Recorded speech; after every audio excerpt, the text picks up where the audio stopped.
Hey everyone, this is Skizzy with Skizzy's Place.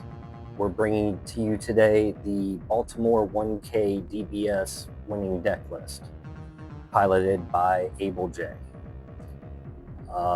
This deck is a heavy Petraea deck designed to leverage extra actions as well as the Betrayer of Ironskin clan to have a fast start into powerful wonders.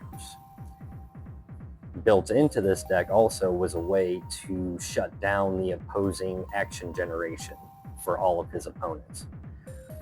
Let's go ahead and flip over to Tabletop Simulator and take a look at this amazing deck piloted by an amazing player. So I have the deck all laid out here. The biggest thing about this deck was just how fast it could come out. Playing against it, he had 8 lands out on turn 3, had already used 6 of the lands to generate extra energy with the Betrayer of Ironskin clan, and just steamrolled from there. Extra actions, extra energy, card draw with Seer's Gaze and Thought Tempest, and just really just went out of control from there. He's got, from there, he would use Bob Stalker to copy the Betrayer, Rylan and Ranaday to search up more Betrayers or more Bob Stalkers to just really hammer in that early game control of, I'm going to take as much actions and as much energy and just flood the board. With that, he had a little side piece of tech in with the Crimson Marauder. In his game against me, he played Crimson Marauder out on turn 2, on realm 2, excuse me. Took an Indra Citadel and another land, gained those 3 actions off of my lands, another 2 energy, and just kept going. From talking to other people at the event, this was a common occurrence. Realm 2 or Realm 3, he was really hammering down on the extra actions or the banked actions that we were planning on having and using them to his own advantage. From that extra energy and those extra actions, he would ramp into cards like Fungolith Colossus, which by itself, 12 power for 8 cost is good. On arrival, he put 4 -1 counters on target wonder, and on battle, which this really hurt the Reanimator decks, you can banish a card from the Abyss and gain 4 energy. So once he got ramped up to one of these, he didn't need the Betrayers anymore. He could just attack, gain the extra energy, and just keep going. Besides the Fungolith, he was also playing powerful wonders like Razia, Gorash, Murkmire Incarnate, and Warrenoka.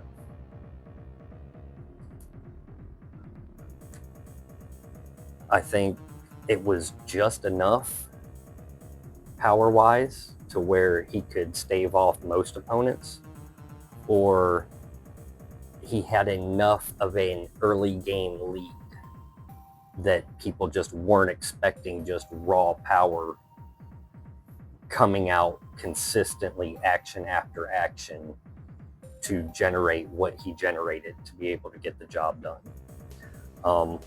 And then for the late game, he would use the Murkmire Incarnate or the Galen Mosspaw or Gorash the Dreadful to return Fungoliths if they had died, or to kill 1 or 2 wonders if he had Clear Sky Airy out to double the triggers. Overall, The deck to me seemed really good in the fact that he had a consistent game plan he was trying to accomplish, and he went for it, and ultimately he won. So he did a real good job with it. But from what I've seen looking at it, he does have some weaknesses that just, if played at the right time, could completely shut him down. And let's go ahead and take a look at a couple of them. First of all, Sirius, Aether Blade, everybody knows it. Opponents' items would cost 2 or less, and enemies would cost 2 or less, or nullified. That shut down all of his energy generation until he got a Colossus on play. If anybody was running him and could get it down early, he really struggled with the mid to late game because of it. The other would be the Galactic Sovereign Throne. This one hurt him a lot as well. It shut down all of his on-arrivals from the Ranaday, the Bob Stalker, his Tony. It shut down the Fungolith Colossus. And then if somebody happened to have 2 of them, they could tap one down and get rid of his extra action generation off the Tony, off the Caliph, and the Ashen Leaf as well. These 2 cards by themselves really put in a lot of work against him. All of his opponents that had him had an easier time. Ultimately, he was able to squeak a few wins out, including the finals, where just 1 Tony was the difference in him taking first and second.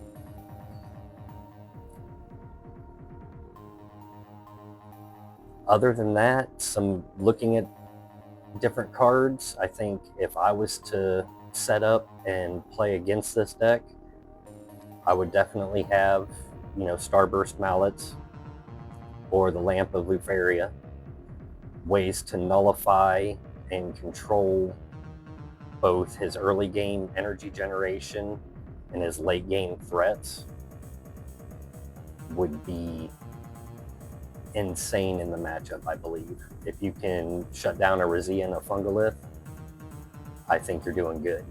And with the style of deck he was playing so much out on the board so quickly.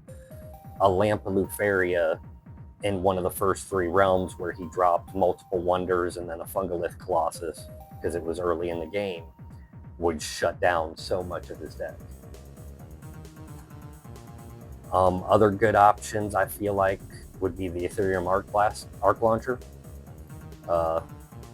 When equipped wonder attacks, enemy wonders in adjacent realm get -3.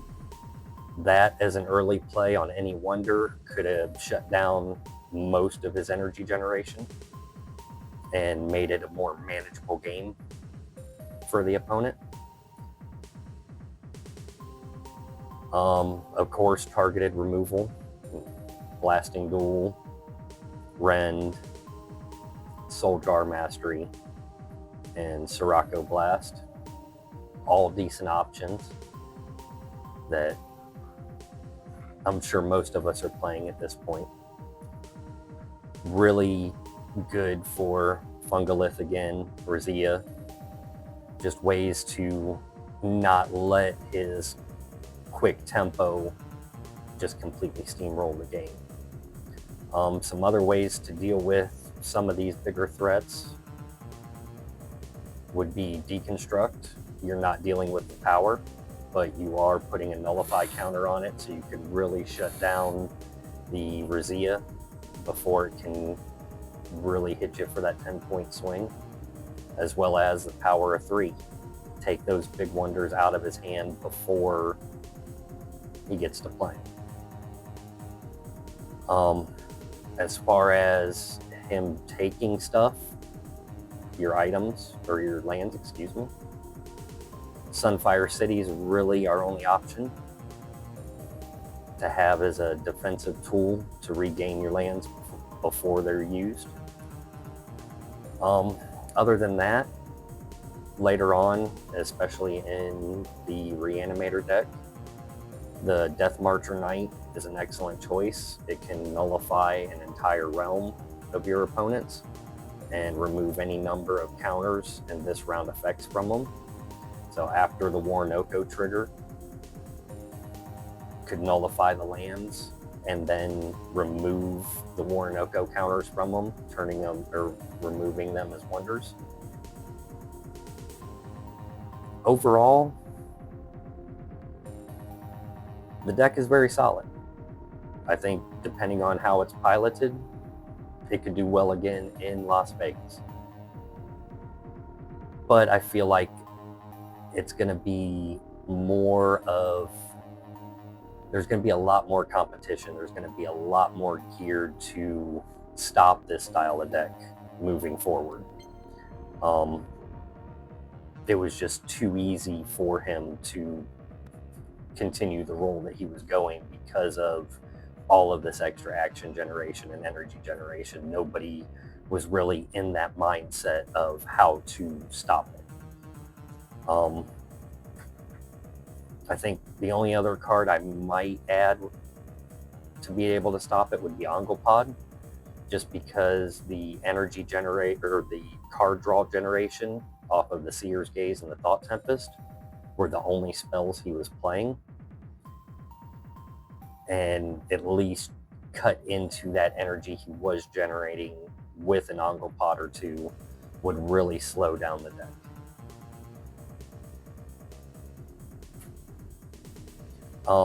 As well as Azure Vault would be really good against the targeting of your lands. That way, if he can't take your actions, you have a late game. You have options later on.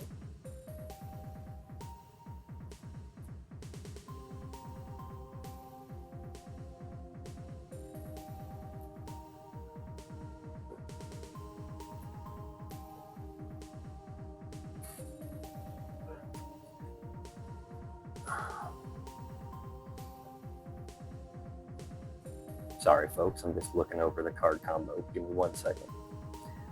I think this was a big play we really didn't see very often. The Gorash, the Dreadful, with the Clear Sky is an amazing 2-for-1, both defensively or offensively. Defensively, you can take out 2 wonders. Offensively, if you're in a bad position with this deck, bringing back 2 Fungolith Colossus to 2 different realms can be a huge swing in the game. This, coupled with, Warnoko and Razia, was strong enough, at least at the Baltimore event, to end up taking it down. Congratulations to Abel. I hope to see him in Las Vegas. I hope to play against this deck again. It was fun, yet aggravating. And I would like to thank everybody for joining us as we took a look at this deck and the winner of 1K event, Abel J in Baltimore. If you'd like to see our future content, please like and subscribe. We plan on doing an orbital breakdown of each orbital before the upcoming event in Las Vegas. And we plan on going live on Facebook while we are there, doing up-to-date coverage after the rounds, and we plan on going live during the finals of the Stoneseeker and Dragon Cup. Thank you all for watching. I hope you have a great day.